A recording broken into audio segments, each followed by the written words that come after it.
Deus. O tempo está chovendo, poxa, cai com água do céu, glória a Deus, glória. Foi por isso que o povo de Noé não acreditou. Aleluia. Porque a Bíblia diz que naquele tempo não chovia ainda, e um vapor subia da terra e regava a erva verde. Aí Noé disse, olha, se arrepende tudinho, que Deus vai mandar um dilúvio. Aí é fácil demais o povo estudar, não é? E chegar na televisão e dizer assim, a previsão indica que amanhã vai ter chuva forte no estado tal, tal e tal. E no estado tal, a chuva vai ser leve com uma garoazinha. Mas no Nordeste o sol vai arder. Assim é bom demais, irmão. Mas pregar feito Noé, previsão do tempo, no estudo da fé, olha, se arrepende que Jeová vai mandar água do céu, vai acabar com tudo. Pronto, Noé, agora cadê o juízo? O que é chuva mesmo, não é? Eu vou procurar nos original para ver o que é chuva.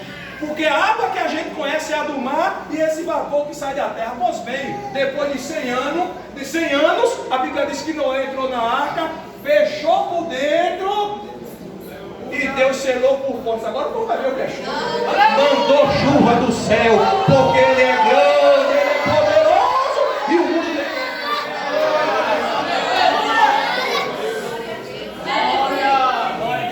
A gente tem motivo ou não tem de dar glória a Ele? Aleluia! Aleluia! Posso continuar, irmão?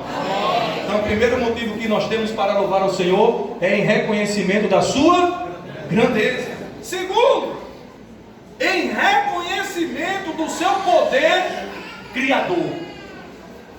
Em primeiro lugar, eu louvo a Ele em reconhecimento da sua grandeza. Por que eu louvo ao Senhor? Porque Ele é grande. É Ele quem é o adorado. Ele quem é maravilhoso. Ele é digno de todo louvor. Ele é digno. Eu acho bonito. É o hino 99 da harpa. Não abra não. Eu acredito que é ele. As irmãs gostam de cantar muito. Nos cultos de consagração, eu acho que é ele. O cantor inspirado por Deus, me parece que começa ele assim. Se for, depois me ajude. Parece que ele começa assim: eis o dia a declinar, nos convida a meditar. Eu acho que é isso. No seu grande e signe amor, ó bendito Salvador, em que louvar. A segunda estrofe do hino, ele diz assim: grandioso é glorioso, glorioso no poder, infinito no saber, a mais plena perfeição, na justiça e no perdão, nos fazes ver. É desse jeito.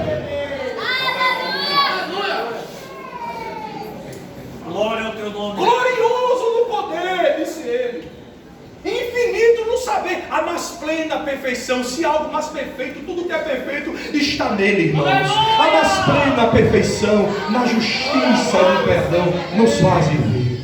É Deus, irmãos, que é adorável. Então a gente deve adorar a Ele também, reconhecendo o seu poder criador. Como é que a Bíblia começa no Gênesis 1:1? No princípio criou Deus os céus e a terra. A Bíblia não se preocupou em mostrar quem é Deus. Não. Os escritores já entraram em ação dizendo quem Ele é. Não é como Ele veio. Não. É aqui. No princípio criou Deus os céus e a terra. Já revelou Ele no seu poder criador. É aquela expressão bonita, né, que os irmãos gostam de citar em hebraico: Bereshit, Bareluim, etc. No princípio criou Deus os céus e a terra. E ele diz assim: e a terra era sem forma e vazia. Foi mistério não é hebraico. E a terra era sem forma e vazia, e havia trevas sobre a face do abismo. Então, no princípio criou Deus. No princípio, irmãos, mostra que Deus é quem controla o tempo. Amém? É Deus. Quando o escritor disse assim, no princípio criou Deus, ele está falando de um tempo. Está mostrando que Deus é quem controla o tempo. E eu notei aqui, para não me esquecer, que o passado, o presente e o futuro não estão perto de Deus. Não, irmão Samuel, não, senhor. O passado, o presente e o futuro estão no próprio Deus. O homem é quem precisa estudar para conhecer o passado.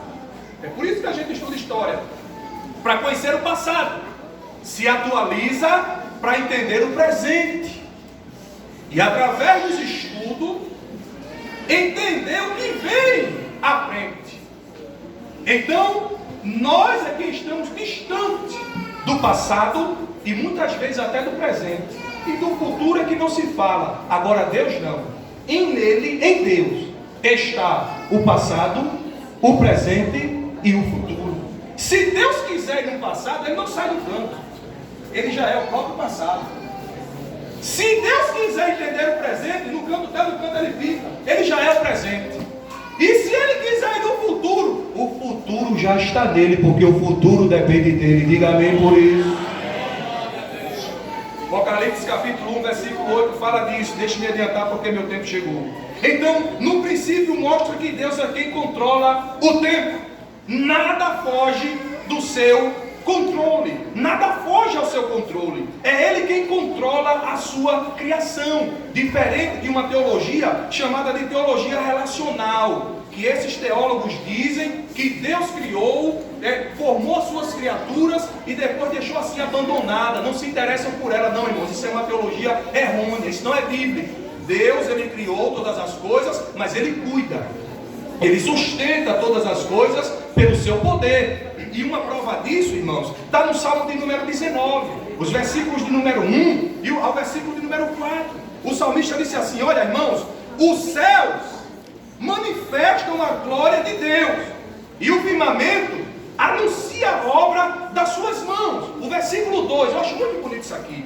Um dia faz declaração a outro dia, uma noite mostra sabedoria a outra noite. Agora veja o interessante, versículo 3: sem linguagem, sem fala, ouvem-se as suas vozes em toda a extensão da terra, e as suas palavras até ao fim do mundo. O salmista disse assim: olha, os céus manifestam a glória de Deus, o firmamento anuncia a obra das suas mãos. Agora veja como Deus é ordeiro.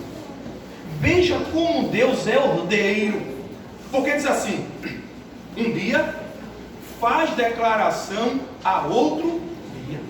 Quem trabalha e tem revezamento de horário sabe disso.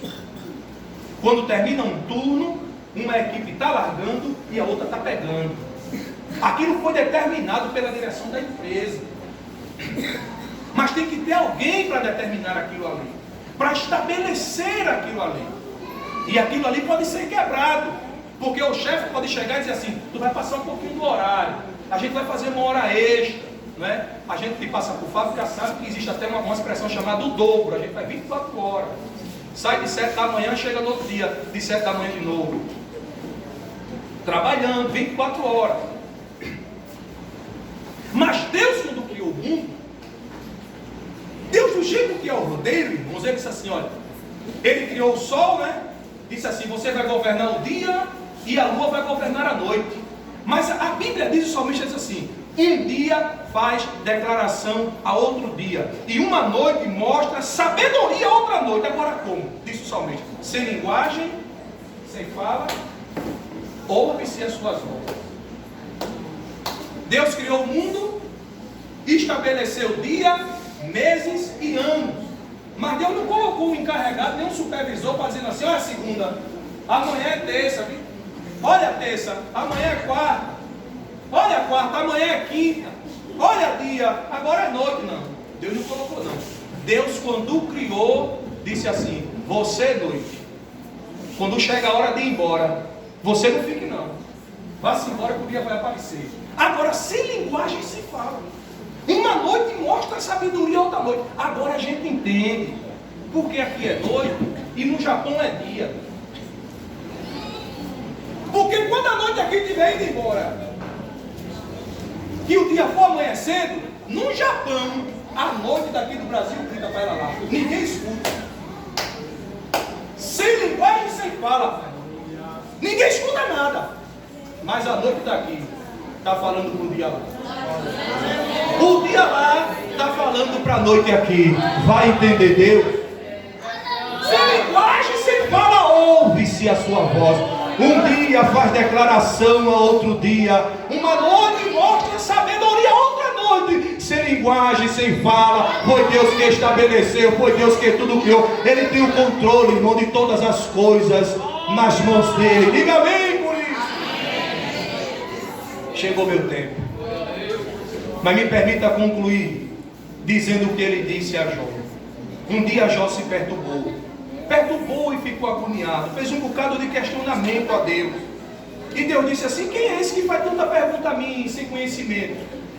Quem é esse que faz tanta pergunta sem entender de nada das coisas? E no capítulo 38, versículo 1 e 11 de Jó, disse assim: depois disto o Senhor respondeu a Jó de um redemoinho e disse: quem é este que escurece o conselho com palavras sem conhecimento? Disse a Jó: agora cinge os teus lombos como um homem e perguntar-te-ei e tu me responde. Eu quem vou perguntar, Jó, porque tu está perguntando demais a mim, agora é eu quem vou te perguntar. Onde estava tu quando eu formava a terra? Veja que pergunta. Faze-me saber se tu tem inteligência. Quem pôs as medidas se tu sabes? Ou quem estendeu sobre ela o cordel? Sobre quem estão fundadas as suas bases? Ou quem assentou a sua pedra de esquina? Quando as estrelas da alva juntos alegremente cantavam e todos os filhos de Deus rejubilavam. Versículo 8. Ou quem encerrou o mar com portas? Até hoje se procura a porta do mar.